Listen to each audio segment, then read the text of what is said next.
Hello বন্ধুরা, কেমন আছেন সবাই? আশা করি ভালো আছেন। তো আজকে আমরা আরেকটা নতুন টেকনিক্যাল ভিডিও নিয়ে আসলাম আপনাদের সঙ্গে। ভিভো Y21 এই মডেলের ভাঙা গ্লাস কিভাবে পরিবর্তন করা যায় তার সম্পূর্ণ টিউটোরিয়াল।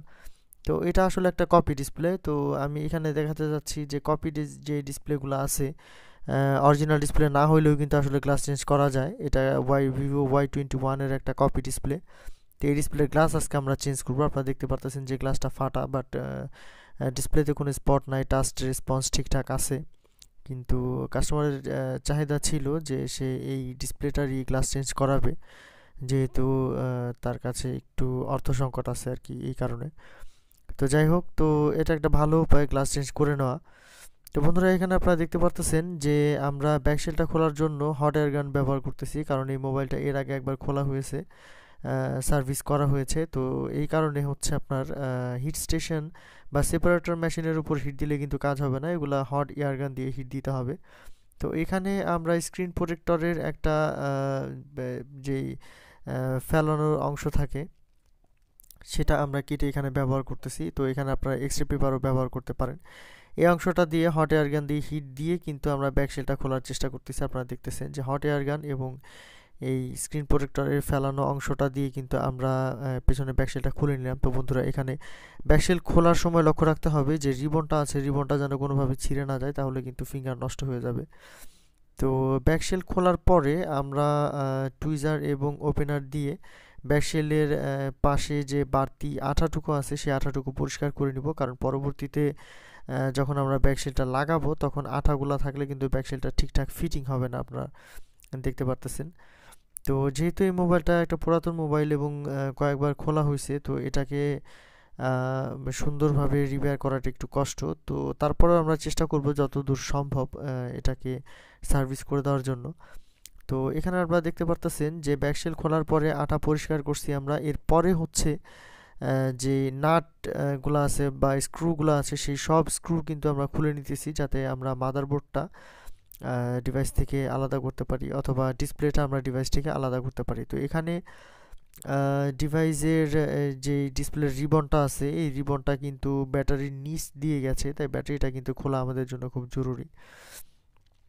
তো আমি ভিডিওটা যাতে খুব লং না হয় এই কারণে একটু ফাস্ট ফরওয়ার্ড করে দেখাচ্ছি আপনাদের বন্ধুরা, যাতে আপনাদের দীর্ঘ সময় এই ভিডিওটা দেখতে না হয়, অল্প সময় দেখে আপনারা একটা ধারণা করতে পারেন যে আসলে মোবাইলটা কিভাবে সার্ভিস করতে হবে, অথবা যেসব লোকেদের আপনার মোবাইল নষ্ট হয়েছে এ ধরনের সার্ভিস করাতে চান, তাহলে আসলে কিভাবে সার্ভিস করতে হবে তারা খুব সহজেই এই ভিডিওটা দেখলে বুঝতে পারবেন, একটা ধারণা চলে আসবে যে এইভাবে মোবাইলটা সার্ভিস করাতে হবে। তো বন্ধুরা, আপনারা দেখতে পারতেছেন যে আমরা কিন্তু আপার শেলটা খুলে নিছি, ব্যাক শেলটা খুলে নিছি, এখন ব্যাটারিটাও খুলে নিব। তো এইভাবে হচ্ছে আমরা আস্তে আস্তে ডিসপ্লেটা এখান থেকে ছাড়ানোর চেষ্টা করব।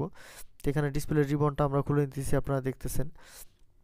তো বন্ধুরা, আপনাদের মোবাইলে এই ধরনের কোনো সমস্যা থেকে থাকলে অবশ্যই তা আমাদের সঙ্গে আপনি যোগাযোগ করে জানাতে পারেন। আমাদের সঙ্গে যোগাযোগের ঠিকানা অক্টোপাস ইলেকট্রনিক্স, হাফেজ বিল্ডিং, নীলটুলি, ফরিদপুর। আপনি যদি ফরিদপুরের বাইরে অবস্থান করে থাকেন তাহলে অবশ্যই আমাদের সঙ্গে যোগাযোগ করতে পারেন ফেসবুক পেজের মাধ্যমে, যার লিংক ডিসক্রিপশনে দেওয়া থাকবে।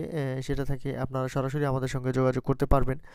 তো বন্ধুরা, এখানে আপনারা দেখতে পারতেছেন যে ডিসপ্লেটা খোলার জন্য আবারও আমরা হট এয়ার গানের ব্যবহার করতেছি, এবং এখানে আমরা একটা কটন বাডের মধ্যে কিছু থিনার মিশিয়ে নিয়েছি, এবং থিনার দিয়ে আমরা আস্তে আস্তে চারপাশে একটা প্রলেপ দিব, এবং আস্তে আস্তে হট এয়ার গান দিয়ে হিট দিয়ে দিয়ে আস্তে আস্তে করে ডিসপ্লেটা আমরা খুলব। একটু করে থিনার কটন বাডের সাহায্যে আমরা দিব, এবং একটু একটু করে হিট দিব। এভাবে হচ্ছে আমরা পুরোটা ডিসপ্লে খুলব।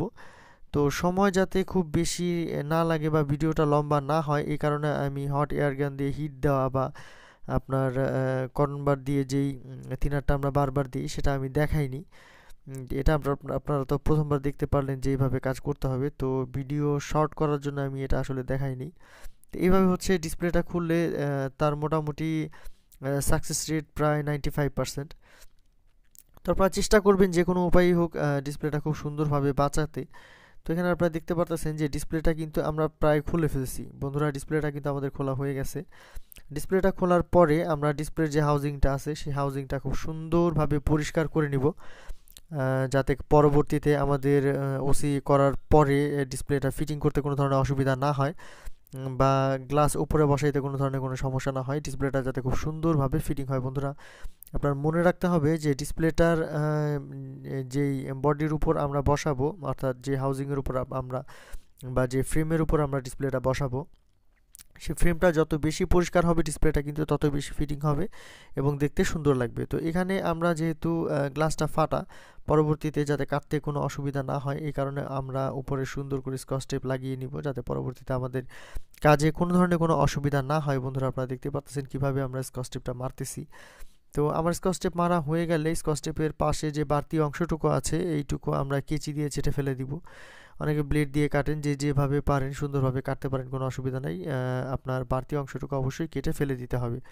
তো বন্ধুরা এখানে আপনারা দেখতে পারতেছেন যে আমি কিন্তু এটা হিট স্টেশনের উপর দিয়ে দিয়েছি, এখন সেপারেট করার পালা। এখানে আমি রিলাইফের 0.04 mm এই ওয়্যারটা ব্যবহার করছি।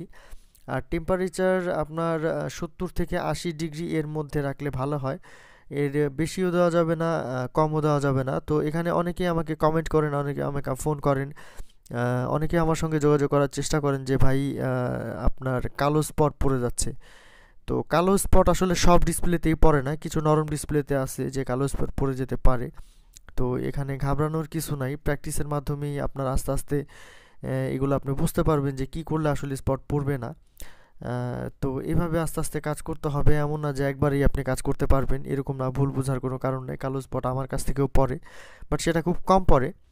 যারা বিগিনার লেভেলে আছেন তাদের কাছ থেকে কালো স্পটটা একটু বেশি পড়বে। আস্তে আস্তে কাজ করতে করতে যখন অভিজ্ঞতা হয়ে যাবে তখন আশা করি আর স্পটগুলো পড়বে না। তো এই পর্যন্ত আসতে আমারও কিছু নষ্ট হয়েছে, এখন আল্লাহর রহমতে আর নষ্ট হয় না। তো এই হচ্ছে ব্যাপার, যত কাজ বেশি করবেন তত বেশি অভিজ্ঞতা হবে আর তত বেশি আপনার হাত ক্লিয়ার হবে। তো এখানে মন খারাপ করার কিছু নাই। তো বন্ধুরা এখানে গ্লাস সেপারেট করার পরে আমরা এখানে ম্যাজিক স্পঞ্জের সাহায্যে এবং স্প্রের সাহায্যে আমরা ডিসপ্লেটা খুব সুন্দরভাবে পরিষ্কার করে নিচ্ছি। এখানে আমরা গ্লাসটা ফ্রেমের উপর বসিয়ে দেখব যে গ্লাসটা ঠিক আছে কিনা।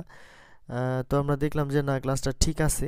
এরপরে হচ্ছে আমরা গ্লাসটা ডিসপ্লের উপর বসিয়ে দিব। তার আগে আমরা ফাইনালি উইপস দিয়ে সুন্দরভাবে একটু ডিসপ্লেটা পরিষ্কার করে নিচ্ছি, যাতে ভেতরে কোনো ধরনের ময়লা বা বাবল না থেকে যায়। তো বন্ধুরা এখানে আমাদের ডিসপ্লে পরিষ্কার করা শেষ। আমরা ডিসপ্লেটা ফ্রেমের মধ্যে বসাবো, যেহেতু ডিসপ্লেটা একটা কপি ডিসপ্লে তাই আমরা সরাসরি এটাকে ওসি গ্লাসের উপর বসাবো না, কজ ওসি গ্লাসের উপর ওই মাপে ফিটিং নাও হইতে পারে, কিন্তু ফ্রেমে বসাইলে কিন্তু অবশ্যই এটা ফিটিং হবেই। তো এই কারণে যখন কোনো কনফিউশন থাকবে আপনি অবশ্যই ফ্রেমের মধ্যে ডিসপ্লেটা বসায় তারপরে ওসি গ্লাসটা লাগাবেন। তো ওসি গ্লাসটা লাগানোর পরে আমরা ওসি মেশিনের মধ্যে এই গ্লাসটা দিয়ে দিব।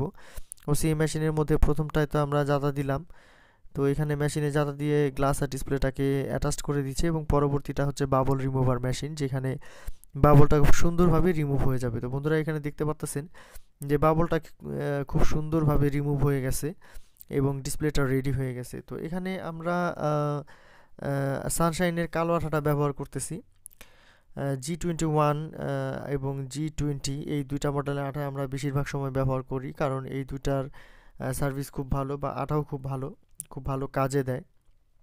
তো এখানে আঠা দেওয়ার পরে অবশ্যই মিনিট দুয়েক অপেক্ষা করার পরে ডিসপ্লেটা বডির সাথে লাগিয়ে দিতে হবে, যাতে করে আপনার যে বাড়তি থিনারটা থাকে আঠার সঙ্গে সেটা রিবনের মধ্যে গিয়ে নষ্ট না হতে পারে, একটু শুকিয়ে যায় এবং ডিসপ্লেটাও খুব সুন্দর ফিটিং হয়।